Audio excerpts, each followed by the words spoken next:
projects have we done together? I think this is the third one, right? I think so. Yeah, we did the arrangement, and then we did the live album. The live one, yes. And then this one. Yeah, excellent. Yeah, yeah. Well, I like writing with you. Oh, I well, enjoy writing with I you. love putting the music on your lyrics.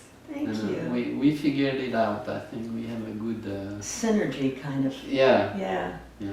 Well, you know, it's funny because I've talked about this before, but in terms of writing, like I'll be out, you know, I'll go to a museum or I'll, you know, and something will hit me. Like I don't always understand why I have the emotional reactions to things that I have, you know, it's just, I'm out there.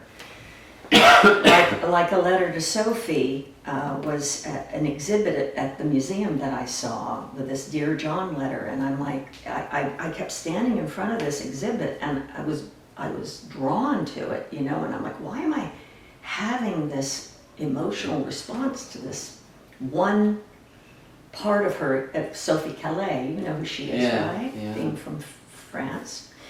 So, you know, I sat down and I wrote the song, and then I think, well, you know, Christian will get this. Christian will get this. And so, you know, I sent it to you. And what was your feeling about it when you read the lyrics? Well, I like the depth of the feeling to be transmitted for that.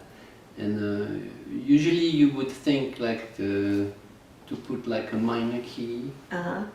And then I loved putting a major key because it shows more of the depth of the feeling, you know. Like we always think, well, minor is sad, but no, you can have a major key, and it's more like it brings something more like you remember something sad.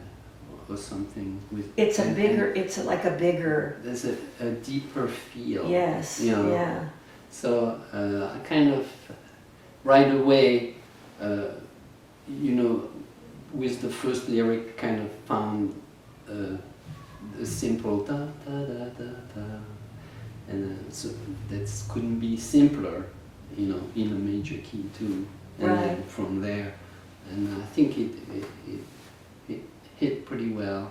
Yeah, I mean, I think, you know, I've always been influenced by Leonard Cohen's writing because he goes to such deep places, but his lyrics are not obvious. They're not, you know, I love the way he juxtaposes images.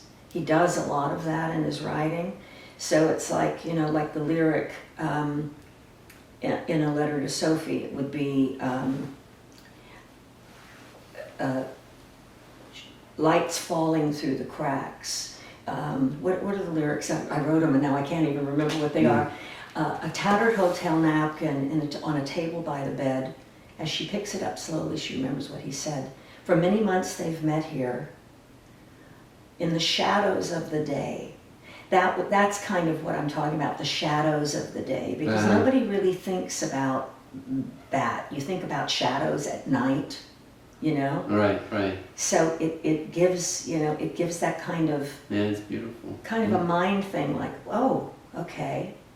And hopefully it will catch someone that's listening, it will catch them a little off guard, like, that will, sometimes being caught off guard can actually pull you in emotionally. Like you don't know, all of a sudden you're experiencing it, you don't know how that happened, you know?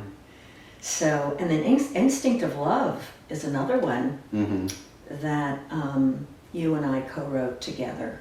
And, you know, there was a story that I saw about a woman in the 20s who was a socialite in England, and she gave everything in her life up to follow her heart and follow this American. And during those days, you didn't have flights. You had to take ships. It could take months of hardship to get to this country, you know?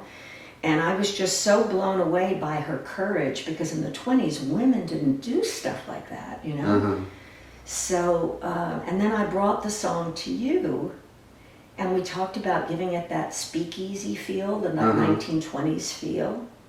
So what did you tell me? What you kind of I kind of thought about it? right away felt usually when I get your lyrics, when I really quickly get the beginning.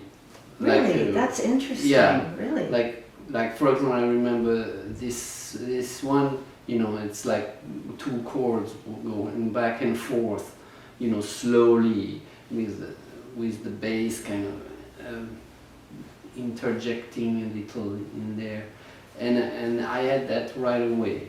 So right. What made you go there? What was it? I mean. Like I don't know, like the story, the instinct of love. Yeah, yeah. So it was like kind of an instinct. I think that's really how I felt it, living simple. Well, it is simple, right? Yeah, yeah. It's very basic when you. And instinctive. I don't know how to explain more, but I remember really hearing right away that the sound of the intro, and then after that, it was easy to kind of I could to put the rest, to put those words. And I loved what loved what Farzan did on saxophone. Yeah, yeah. Because a number of people have talked to me about how that came about. Yeah. I mean, did you write parts for him, or did he just some? Yeah, I did. But he's I had done a project with him before, and I really love his sound. He's very, very personal. Very, you don't.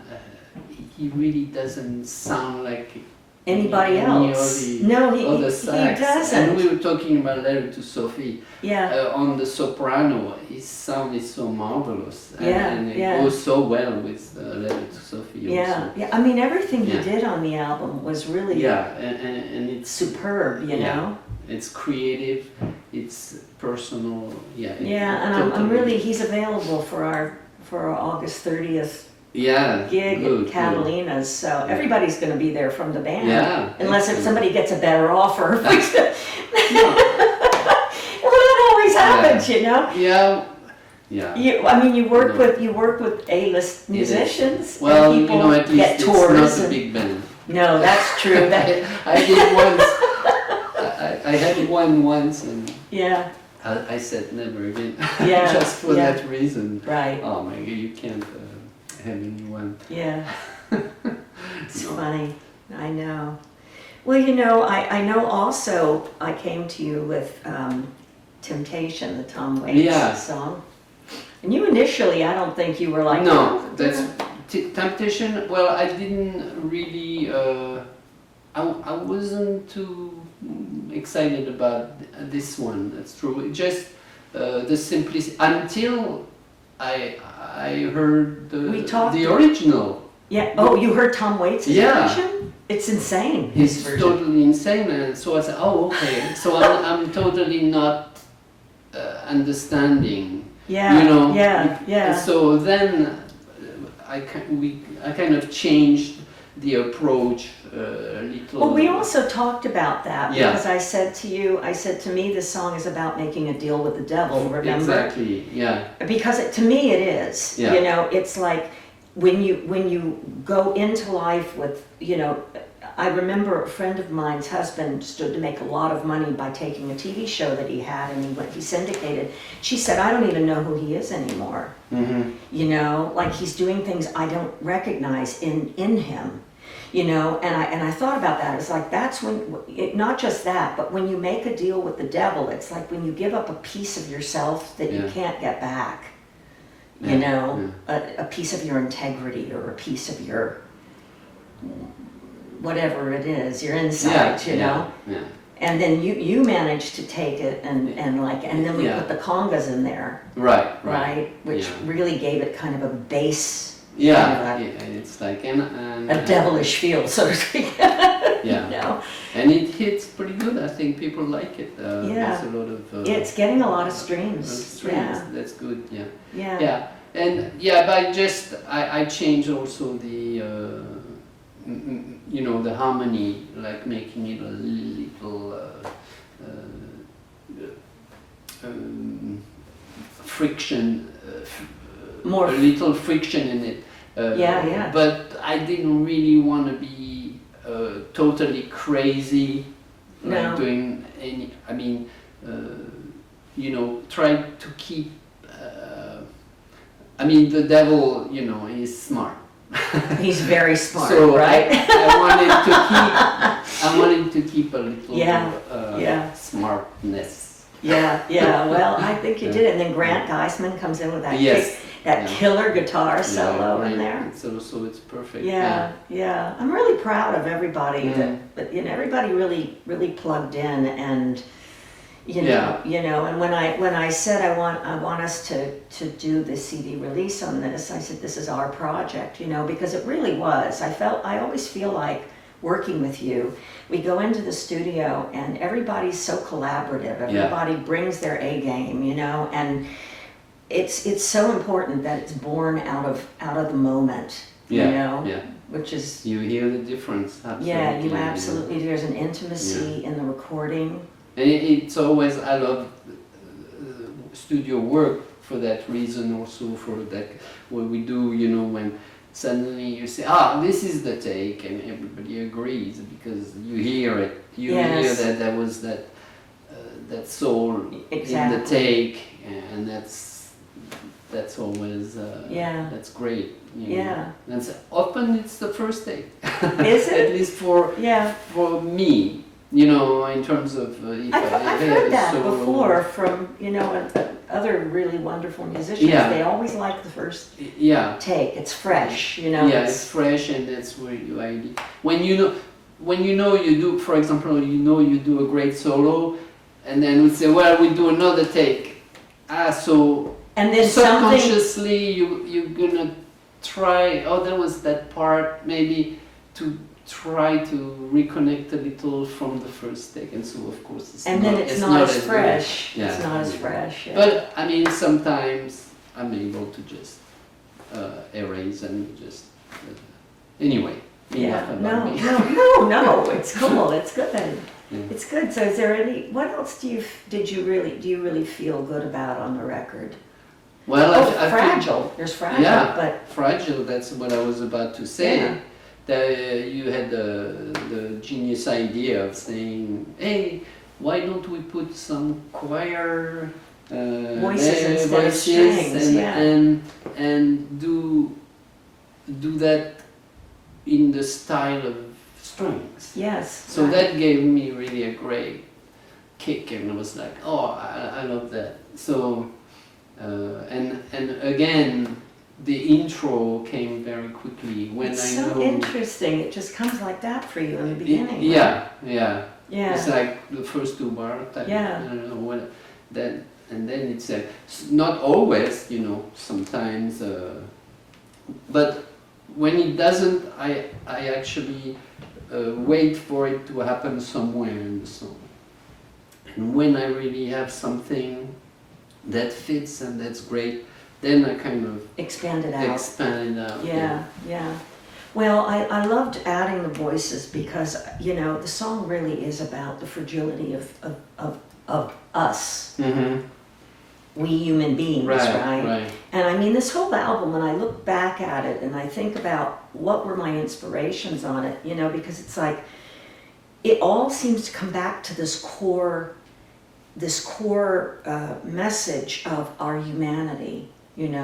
Whether it's Sophie getting her heart broken and how she deals with it, or how we deal with anger and war in this world as fragile human beings, right? Mm-hmm. Or how Soul Eyes is another one that opens the album, right? Mal Waldron wrote it, and it's really about how hard it can be to let someone deep inside, the trust that takes to allow someone to really get to know you Yeah. With all your, you know, all the messes that are in there and all the brilliance that's in there. And so, you know, so when I look at this album and I look at everything that's on it, it all comes down to our humanity and how people making a deal with the devil, you know. Mm-hmm. There are people that would never make a deal with the devil. And then there are people that do, you know, and it's like everybody just deals with their own humanity and their own journeys, you know. That's what I was hoping this album would do. I was hoping that it would really reach people at a deeper level, because we're kind of living in a weird world now, you know, with AI and everything is kind of, you don't know what's real and what isn't real anymore, you know. No, so that's true. Yeah. Yeah. So anything else you like on there? I like everything on there. Well,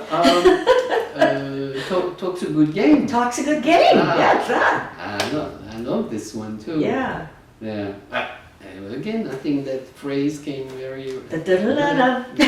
Da-da-da-da. Again, what is Talk's a good game? You know. So I thought, okay, it's once again, it's just. And there it is again. It's a guy.